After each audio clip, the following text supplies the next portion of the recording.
O que esses R$ 2.182 representam? Isso é o custo que você tem só para sorrir, só para abrir a tua empresa e sorrir dentro dela, tá? Sem vender nada, você já vai ter esse custo aqui de 2.182 e como eu disse, eu fui conservador. Inclusive, quando você faz uma análise de viabilidade, normalmente a gente considera mais de um cenário. A gente considera o cenário pessimista, o cenário realista e o cenário otimista. Onde no cenário pessimista o custo vai ser bem maior, a gente vai colocar um funcionário, a gente vai colocar que de repente não vai poder ser MEI, a gente vai colocar que os gastos são maiores, a gente vai ter o realista e a gente vai ter o otimista, onde a gente vai tentar ver opções para tentar cortar alguns custos. Então a gente trabalha com pelo menos 3 cenários. Aqui, didaticamente, eu só estou fazendo um cenário, mas é um cenário relativamente pessimista, tá? O aluguel, por exemplo, R$ 1.500 é um aluguel barato. Se você tem um ponto físico de comércio, somente um ponto físico de comércio, e esse comércio não é seu, você aluga, a tendência é que o aluguel seja mais caro, tá? Você vai alugar o centro de uma cidade, aí, por exemplo, na cidade em que eu vivo, um aluguel no centro, pequeno, tá?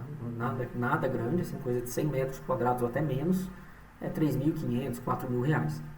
Então, quando eu ponho um aluguel aí de 1.500, a gente está sendo bem conservador, a gente está sendo bem, entre aspas, fazendo uma projeção bem otimista, né? Então, a tendência é que esse valor seja mínimo, ou seja, ele seja até maior do que isso. E o que ele significa? Então, que esse é o valor que você vai pagar para manter a tua empresa todo mês, tá? Então, imagine a seguinte situação.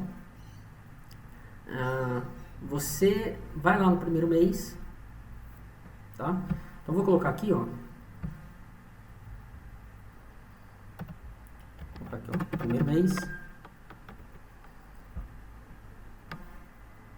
Segundo mês, terceiro mês, quarto mês, quinto mês, vamos pôr aqui, ó.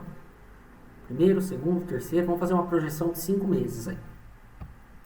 Você vai ter um gasto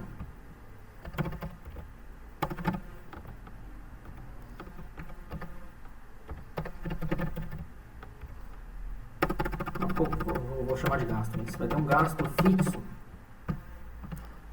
Só vou dar uma separadinha aqui. E você vai ter, por exemplo, entrada. Onde a entrada, por entrada, considera que eu estou querendo dizer receita, tá? Então você tem um gasto fixo de R$ 2.182.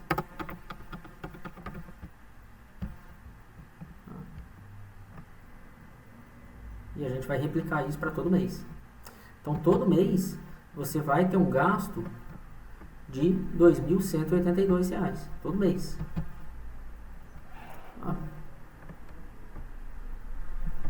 Todo mês você vai ter um gasto aí de R$ 2.182. Se você não tiver receita, com qual que é a entrada? Zero.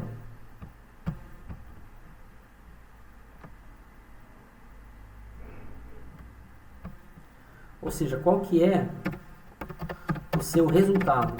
E aí, por resultado, a gente está querendo dizer lucro e prejuízo, ou lucro ou prejuízo. O resultado vai ser o quê? Vai ser entrada menos gasto fixo. Então, veja que deu um resultado negativo.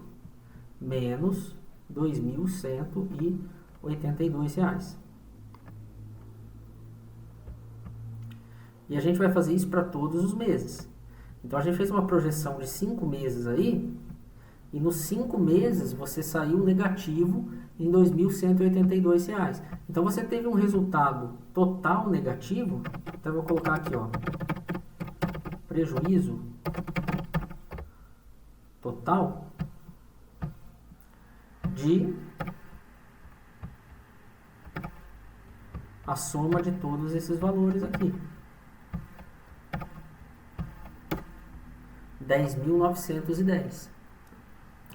Por quê? Porque você teve isso de custo fixo, não teve receita, consequentemente você teve um prejuízo, né, o resultado, nessa ordem mensal. Então, se a gente fizer essa projeção que eu estou fazendo por 5 meses, você teve um prejuízo total de quase R$ 11.000.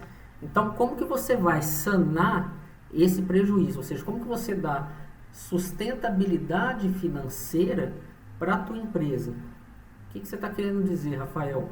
Bom, você vai abrir uma empresa paisana, sem dinheiro, sem capital de giro, então no primeiro mês, a hora que você sair nesse prejuízo de R$ 2.182, como é que você vai arcar com esse prejuízo? Aí no segundo mês, mais 2.182, como é que você vai arcar se você não tem capital de giro? Aí o que você vai ter que fazer? Você vai ter que recorrer a empréstimos. Empréstimos, inclusive, alguns denominados capital de giro mesmo. Só que esses empréstimos, eles têm uma taxa de juros de captação do banco alta. Então, talvez não seja interessante você se alavancar dessa maneira.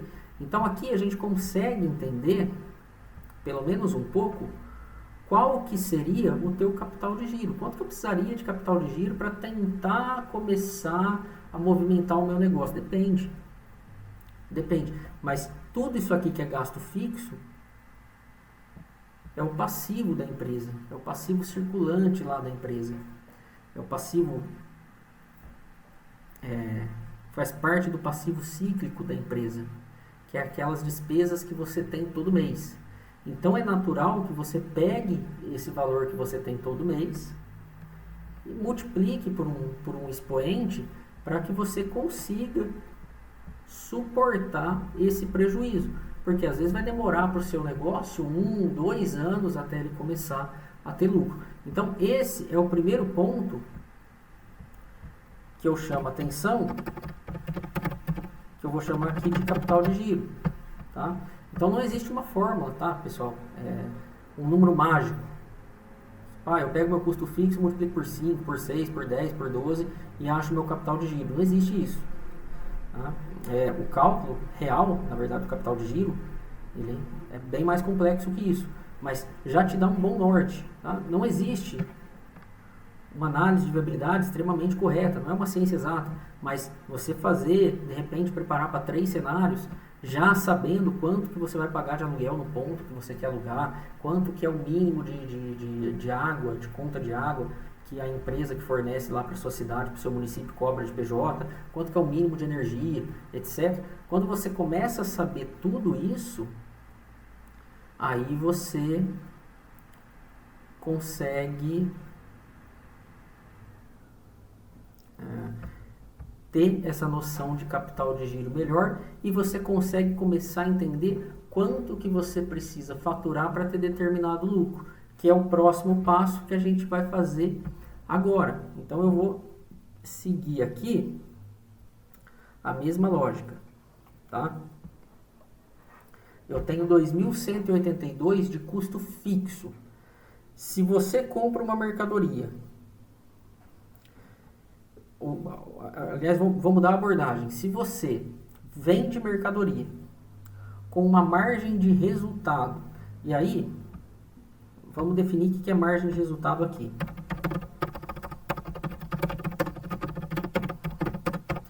Margem de resultado é preço de venda menos preço de compra, tá?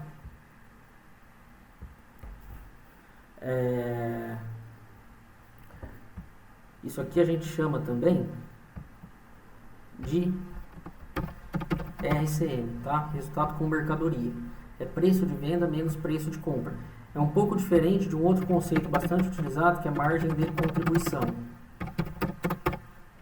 Margem de contribuição é preço de venda menos custos variáveis. Onde dentro de custos variáveis você tem o preço de compra. Então a margem de contribuição ela se aproxima da margem de resultado, mas elas não são iguais, porque na margem de contribuição não é só o preço de compra, que é o custo da mercadoria vendida, ou do produto vendido, ou da reposição do estoque.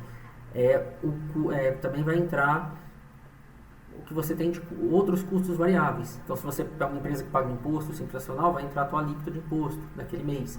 Se você é uma empresa que tem taxa de cartão de crédito, cartão de débito, vai entrar lá quanto que você deixou para o banco baseado nas suas vendas naquele mês. Se você paga comissão, vai entrar lá o tanto que você prometeu, o tanto que você pagou de comissão baseado nas vendas daquele mês para os seus funcionários. Então a margem de contribuição ela tende a ser menor que a margem de resultado. Aqui eu defini os dois conceitos e eu quis até ser fazer algo bem simplificado tá? E bem didático, porque a gente está mexendo com uma empresa mais simplificada, a gente está considerando que a gente está falando de um MEI. E aí o MEI não tem um imposto, que é um dos grandes custos variáveis que vai ter, um dos grandes vilões que vai ter, tá? Então a gente está falando de uma empresa, de um modelo de negócios aqui, onde a margem de contribuição vai se aproximar muito da margem de resultado, tá? Com mercadoria. Então, vamos pensar o seguinte, se você tem uma margem de resultado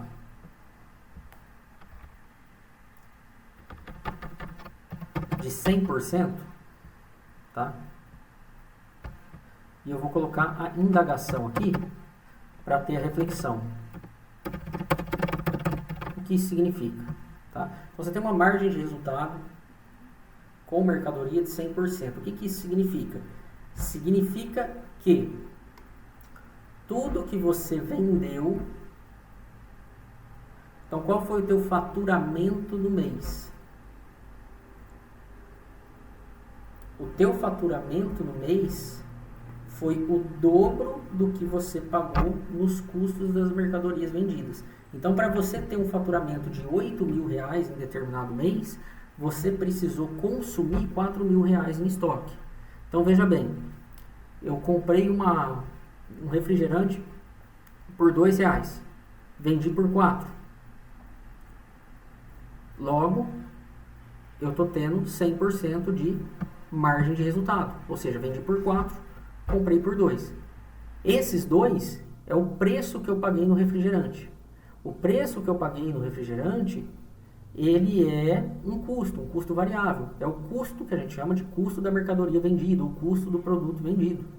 Tá? Então, quando a gente pega o custo do produto vendido, quando a gente vende com uma margem, e um dos custos variáveis que a gente vai ter vai ser esse preço de mercadoria vendida, que foi o preço histórico médio de aquisição que a gente pagou naquela mercadoria. Então, quando eu falo que eu estou tendo uma margem de resultado com mercadoria de 100%, eu estou falando que de tudo que eu vendi, ou seja, do meu faturamento bruto, metade é custo de mercadoria vendida, ou seja, metade do valor que eu vendi eu tenho que separar para repor o estoque.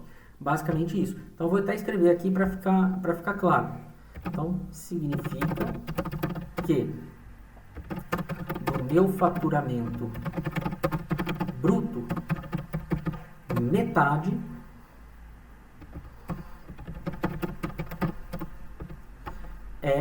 eu vou usar um termo um pouco mais técnico, custo de mercadoria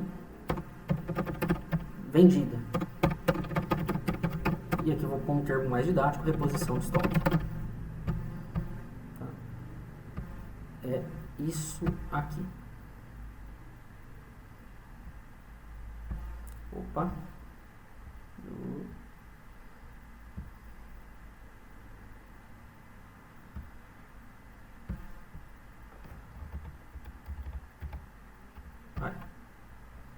Então, metade. Então, quando eu falo que eu tenho 100% de margem, significa que metade eu gastei com reposição de estoque, tá?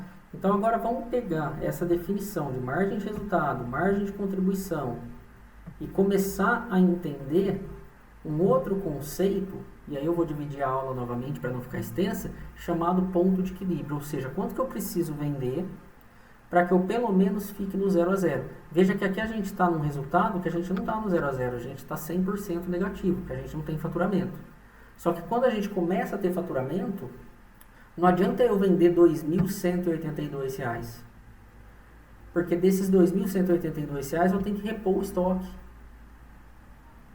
Então, quando a gente começa a ter faturamento, a gente, além de ter custo fixo, começa a entrar os variáveis, né? Que aí é a diferença da margem de contribuição, que ela coloca todos os custos variáveis. Então, a gente vai começar a entender agora, né, na próxima aula, no próximo vídeo, quanto que você precisaria para ter esse ponto de equilíbrio na empresa.